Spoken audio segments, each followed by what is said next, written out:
A small wooden room sits in silence. Dust floats slowly in the light from a narrow window. No sound fills the air. On a table, a simple instrument rests. Its strings are still. Its body waits quietly. Today, music is everywhere. In cars, in homes, in small white earbuds. But there was a time when music was forbidden, not discouraged, not limited, illegal. A law once declared that songs could not be played. In public, in private gatherings, sometimes even in homes. The reason was not noise. It was not safety. It was fear. Fear that melodies could move people. Fear that rhythm could unite strangers. Fear that words carried on music were too powerful. Few people knew how far the law would go. It had not only silenced concerts. It reached into daily life. Musicians hid their instruments. They wrapped them in cloth. They placed them under floorboards. In the streets, silence felt heavy. Markets were quieter. Festivals disappeared. Children who once sang in courtyards stopped. They lowered their voices. They looked around before humming. The strange part was, music had once been celebrated. It had filled temples and royal halls. Kings once invited musicians to perform. Crowds gathered to listen.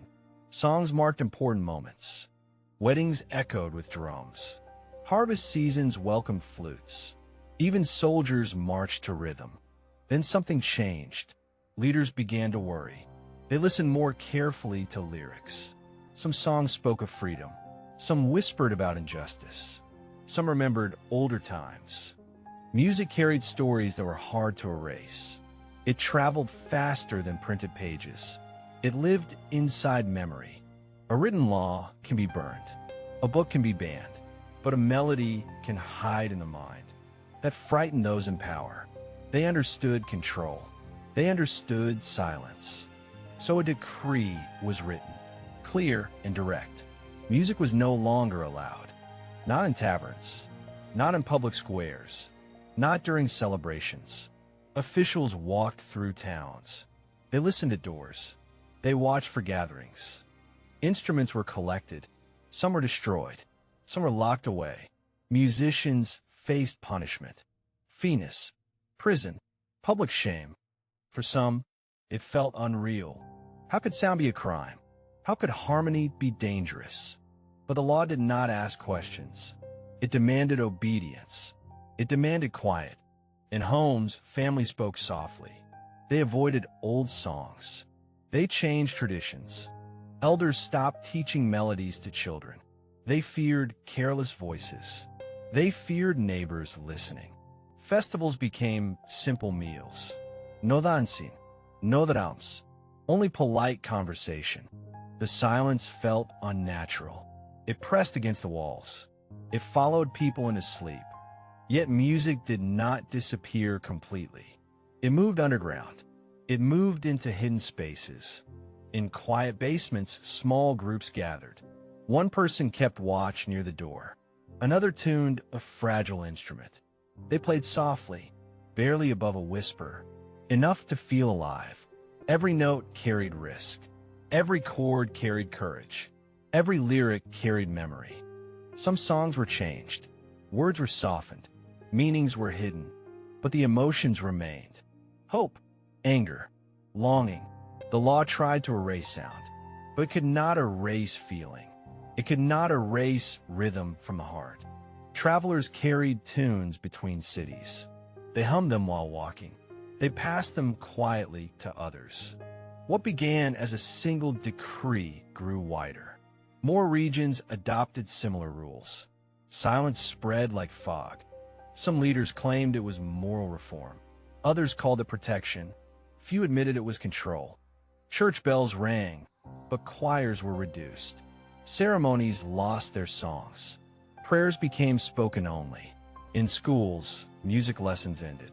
Instruments gathered dust in storage rooms. Teachers changed subjects. Young people grew up without public music. They heard only stories about it. They imagined what it once sounded like. But memory is powerful. It does not fade easily, especially when tied to sound. An old man once tapped a rhythm on a table. His hands moved without thinking. His eyes filled with quiet tears. He remembered festivals from his youth. Bright colors, loud laughter, drums echoing at sunset. He stopped tapping when footsteps passed outside. The fear was still there. Years later, what kind of law fears a song? What kind of power fears a simple melody? To understand, we must go back. Back to the moment when leaders first felt threatened. Back to the spark. Because this story did not begin with silence. It began with a sound that changed everything. Years before the band, the streets were alive. Drums echoed between stone walls. Voices rose together at sunset. Music was not only entertainment. It carried news. It carried memory. In crowded squares, singers told stories. They spoke of unfair taxes. They spoke of hungry families. People listened closely. Some nodded quietly. Some felt courage growing inside. Few leaders paid attention at first. They saw music as harmless, just noise in the background. But the strange part was, the songs began to change. They became sharper. Melodies stayed beautiful, but the words grew bold. They named problems clearly. A simple chorus repeated one idea. We remember, again and again. The phrase spread quickly. Children sang it while playing. Workers hummed it in fields. Officials started to notice. They wrote reports about gatherings. They described large crowds singing together. One evening, a performance drew thousands. Torches lit the square. The air felt electric. A young musician stepped forward. His voice was calm. His lyrics were not. He sang about lost rights. He sang about broken promises. He sang about change. The crowd did not shout. They did not riot. They simply listened. But what happened next surprised everyone. When the chorus began, the crowd joined in. One voice became thousands. The sound shook the square. It felt larger than the buildings, larger than the guards. In that moment, leaders understood something. Music could unite strangers. It could make them think together. A speech can be ignored. A written protest can be torn. But a shared song is harder to stop. After that night, the musician disappeared. No official reason was given. His instrument was left behind. Rumors spread quietly. Some said he was arrested. Some said he fled. His final song, however, did not vanish. People remembered every line. They whispered it to one another. Soon, similar songs appeared in other towns. Different melodies. Same message. Markets became meeting places. Music became a signal. When a certain tune began, people gathered. Leaders called them emergency meetings. They studied the lyrics. They analyzed the rhythm. It seemed almost foolish. Adults in high offices discussing songs. Yet they felt real concern. One advisor spoke quietly. If they sing together, they think together. The room fell silent. Another advisor warned. Today they sing. Tomorrow they march. Fear began to shape decisions. At first, small rules were introduced. Permits were required for performances. Lyrics had to be approved. Musicians waited in long lines. Officials read their words. Many songs were rejected. Crowds grew frustrated. Music felt controlled. Creativity felt watched. Some artists obeyed the rules. They wrote harmless love songs. They avoided politics. Others refused to change. They performed secretly. They trusted their audiences. The tension slowly increased. More guards appeared at events. More reports were written. One festival ended suddenly. Soldiers stepped onto the stage. The drums stopped mid-beat. The crowd dispersed quietly. No one shouted, but the message was clear. Music was no longer welcome, not when it questioned authority, not when it inspired unity. Soon, the permits were no longer enough. Leaders felt the rules were failing. Songs still spread. In homes, families gathered around small lamps. They sang softly after dark.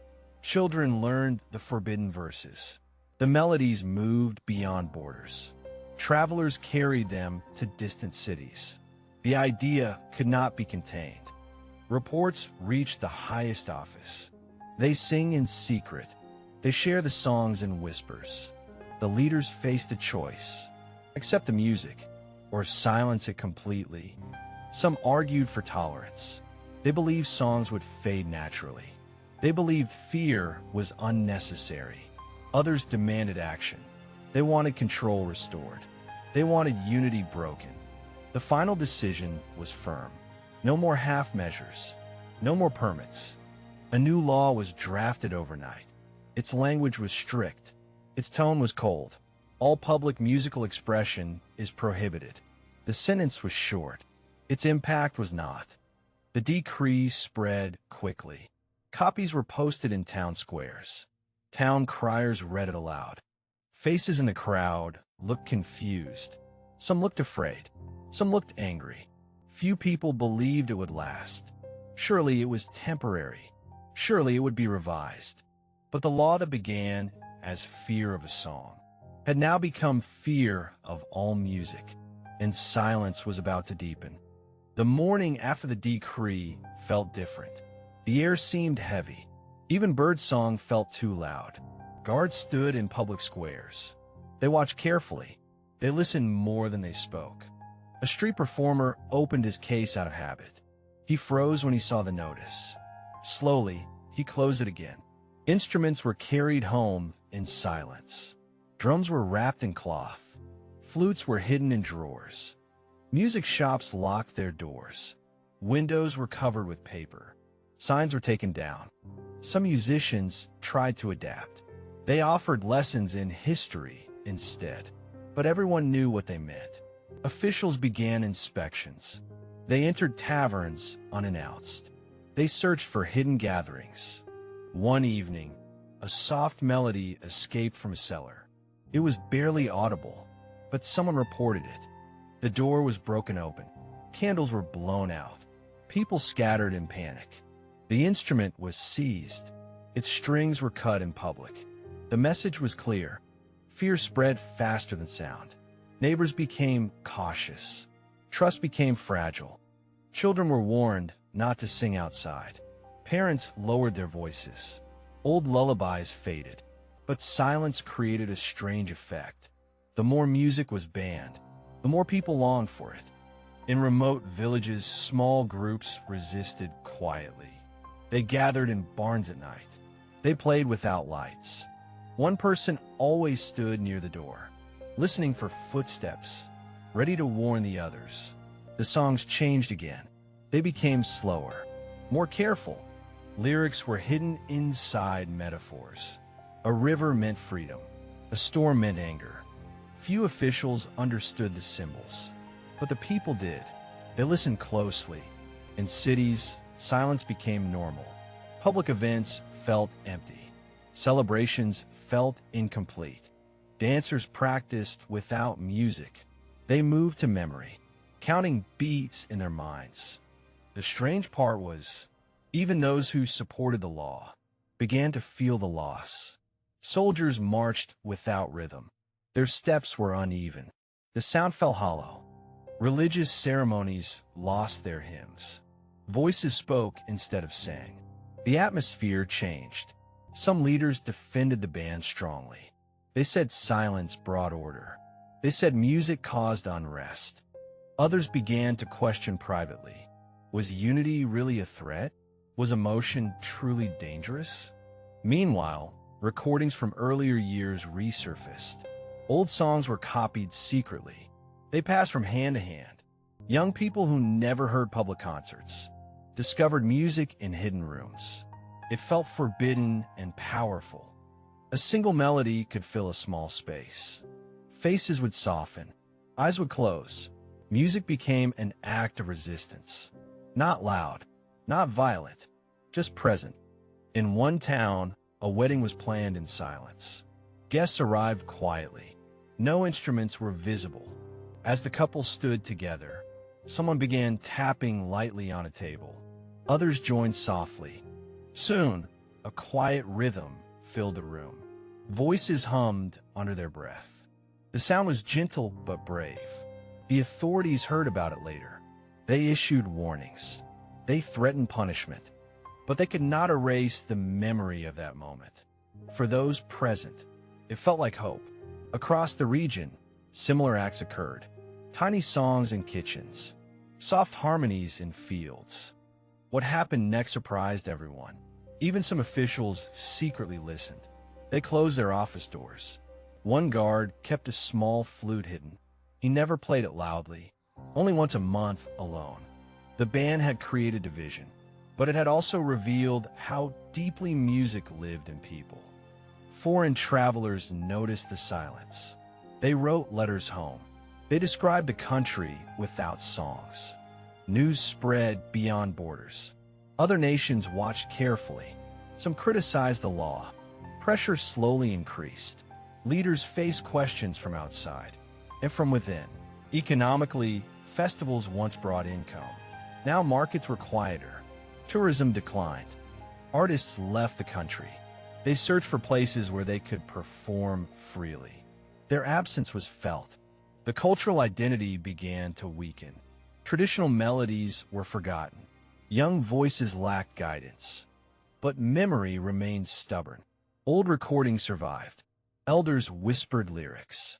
In a small attic, a group of teenagers gathered around a radio. They tuned to a distant station. A forbidden song played softly. They listened without speaking. It felt like a secret window. Tears formed in quiet eyes, not from sadness alone, but from recognition. The band had intended to control thought. Instead, it strengthened desire. Silence made music more meaningful. And as the years passed, a question grew louder than any melody. How long could a nation live without its song? Years passed under the weight of silence. A generation grew up without public music. They knew rhythm only in secret. Leaders believed the law had succeeded. There were no loud protests, no public concerts. But beneath the surface, something was changing. Silence had become uncomfortable, even for those in power. At official ceremonies, the absence was clear. No anthem opened the event. No orchestra marked the moment. Foreign guests noticed immediately. They asked polite questions. Answers felt weak. Young lawmakers began to speak quietly. They had grown up in silence. They wanted something different. One evening, in a private meeting room, a debate began. The topic was simple: the music ban. Some defended it strongly. They said it had preserved order. They said it prevented unrest. Others disagreed. They pointed to empty festivals. They pointed to lost culture. One voice in the room asked, "If music is gone, why does fear remain?" No one answered at first. The strange part was, the original threat had faded years ago, but the law stayed. The young musician who once sang in the square was now only a memory. His song still lived quietly in people's minds. What leaders feared was not only rebellion. It was unity. It was shared feeling. But unity can take many forms. Silence had united people too. In longing, outside the capital, a small town took a risk. They organized a cultural meeting. Officially, it was only a discussion. At the end of the gathering, an elderly woman stood up. She cleared her throat. Without instruments, she began to sing softly. Her voice trembled at first. The room froze. No one moved. No one stopped her. Her song was old, older than the law, older than the current leaders. Slowly, another voice joined. Then another. The melody grew. It was not loud. It was not angry. It was human. Guards stood at the door. They listened. They did not enter. News of the event reached the capital. Officials prepared a response, but the reaction was divided. Some demanded punishment. Others warned against creating martyrs. The decision was delayed. More towns followed quietly. Small songs at the end of meetings. soft harmonies at weddings. The ban was still written in law, but enforcement became uncertain. Silence began to crack. 1 year later, a proposal was introduced in Parliament. It suggested revising the decree. The debate was careful and tense. Memories of past fear were strong. So was the desire for change. What have we protected? One speaker asked calmly. Order or emptiness? The vote was close. Very close. The room held its breath. When a result was announced, a quiet murmur filled the hall. The ban would be lifted. Not suddenly, not without conditions, but the door was opening. The first official concert was planned carefully. Security was present. So was caution. A small stage stood in the same square, where the young musician once sang. The memory lingered. At sunset, the crowd gathered. They stood quietly, unsure of what to expect. A single instrument began to play. Soft, steady. No chaos followed. No uprising began. Only listening. Then voices joined. Gentle at first, then stronger. Some people cried openly. Others smiled in disbelief. Sound filled the air again. The strange part was, the music did not destroy order. It restored something lost. Children heard live songs for the first time. They stared wide-eyed. They felt rhythm in their chests. Elders closed their eyes. They remembered younger days. They felt whole again. The law that once feared melody had misunderstood its power. Music can unite, yes, but unity is not always rebellion. Sometimes it is healing. Sometimes it is identity. Years later, historians studied the ban. They asked why leaders felt threatened. They examined old reports. The answer was complex. Fear of change. Fear of losing control. Yet the deeper truth remains simple. Music lives in memory. It lives in breath. A melody cannot be fully imprisoned. It waits quietly. It returns when called. Today, songs fill the streets again. Festivals are bright. Drums echo at sunset. But the story of silence is not forgotten. It reminds people how fragile expression can be, and how strong it truly is. What kind of law tries to silence music? One built on fear, not understanding. What kind of people protect it? Those who remember, those who dare to hum. Perhaps the most powerful sound is not the loudest one. It is the one that survives. And if you listen closely, you may hear echoes of that time, a quiet lesson in every note. Music was once illegal. It endured, softly, patiently, because songs are more than sound. They are memory. They are voice. If this story moved you, take a moment to notice the music around you and remember how powerful it truly is.